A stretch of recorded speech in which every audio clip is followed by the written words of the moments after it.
This video contains spoilers for Inside Out 2, you have been warned. Inside Out 2 has hit cinemas, and with new emotions and new developments in Riley's mind, it means we need to expand the ever-growing Pixar Theory. And Inside Out 2 adds so much more than you may first expect. Not only just the new emotions, but also the way Pixar characters think, believe, and how this affects their dreams, hopes, and desires, and souls. Let's get into it. But before we go any further, please make sure that you click that red subscribe button down below and have your notifications turned on. There will also be timestamps below if you want to skip to certain parts of the video.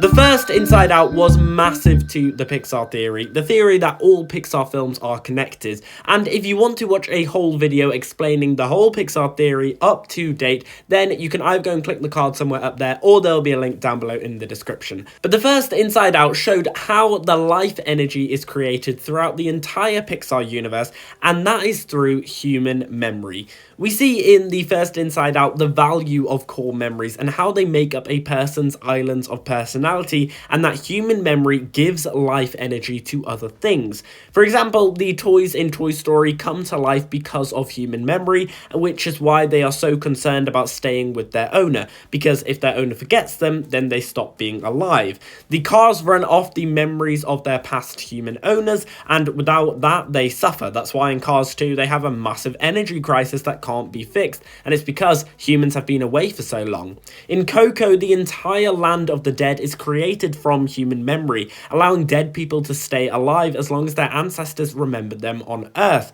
and they fade away once the last memory leaves. In WALL-E, the Earth has no life in it until WALL-E begins finding human sentimental items, and then as soon as the humans return, plants begin growing again, and in Monsters Inc., it's literally human memory that they are harvesting from scream and laugh energy that powers their city. And we see in the first Inside Out the effects of when memory gets lost and there is just no life energy whatsoever, such as when Bing Bong ends up dying, surrounded by memory orbs that have lost their colour and have lost their memory. But what Inside Out 2 does is it gives us a much better picture as to how this process actually works, and the reason why human memory is so important and so powerful in the Pixar universe. And it's all to do with Riley's belief system. Now, this was introduced for the film as kind of like an alternative to the core memories from the first film, but in terms of the plot of the film, it basically acts as the same function. In the first film, Joy was less concerned about getting herself back to headquarters, but rather getting the core memories back to headquarters, as they made up Riley's islands of personality and with the core foundations of who she was as a person. In the second film, Joy again needs to get Riley's main belief that she is a good person that stems from this belief system back to headquarters, because without it, Riley isn't Riley. And this belief system is a perfect visual representation of what human memory does in this universe. In the system, memory orbs are placed in water at the bottom and then transforms into branches that connects to a tree. And when enough of these memory orbs come together with similar properties, it creates a belief tree, and that gives life and purpose to Riley in this case, such as I am a good person or I am not good enough.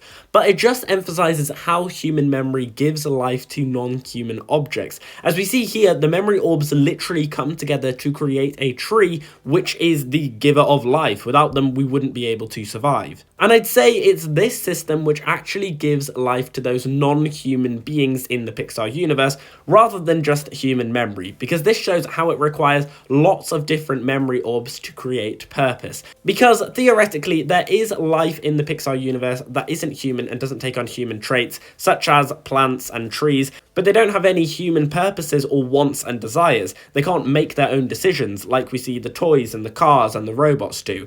And this belief system and this tree is a visual representation of what is happening that brings these objects to life and allows them to have purpose and feel these different emotions.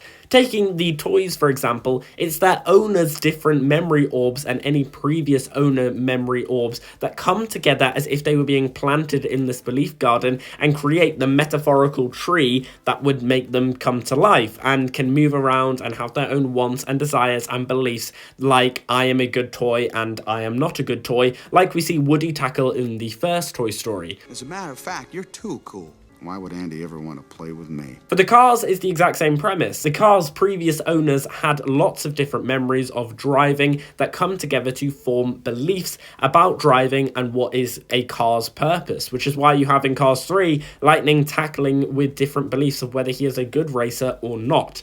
If we take the monsters, they're collecting scream and laugh energy, which are human memory, but this belief system shows how one emotion can create more energy than another, depending on how many memory orbs are in the belief system. Like we see when anxiety manages to change the belief system by adding in so many anxiety memory orbs, the same thing could be said when they turn from scream to laugh with more joy memory orbs in this belief system instead of fear memory orbs. And the process could be done with literally any of Pixar's beings that come to life that aren't human. And then we come to Souls, which takes place outside of the Pixar universe. It comes before and after and throughout. Souls are what these memory orbs are made up of, and Soul is very similar to Inside Out 2 as just a concept in general. In Soul, every soul is collecting different beliefs and traits to have as a human being, but they can't go to Earth until they find their spark, which is the main purpose of a person's life that ties up all of these traits together, in other words, their soul. Without it, every soul is just the same and there is no difference. All new souls are given unique and individual personalities. I'm an agreeable skeptic who's cautious yet flamboyant. These souls need their spark.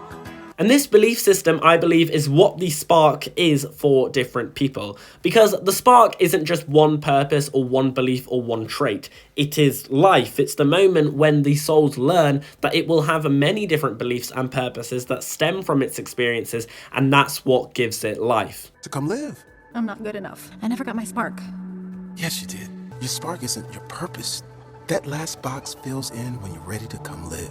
And like Joe said there, I think the spark happens when the soul can create its own belief system or belief tree or whatever you want to call it from Inside Out 2. Because even though Riley got it later in childhood, it was always present and was always there and fully became active when in the film, the emotions learn that having different beliefs and purposes is what makes a person them, which is what we see at the end after the anxiety attack when the belief system is shaped with all of good and all of bad.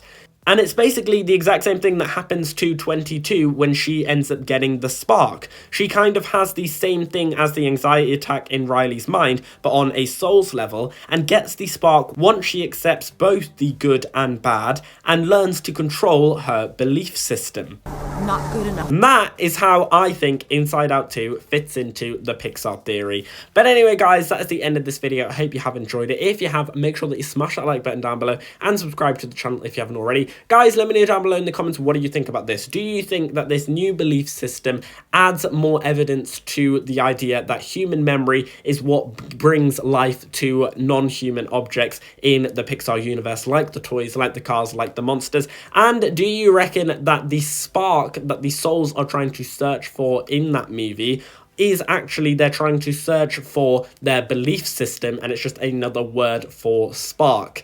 Let me know all your thoughts down below and what you thought of Inside Out 2. And as always, we've been here on Gated Theories. Thanks for watching, and I'll see you guys later.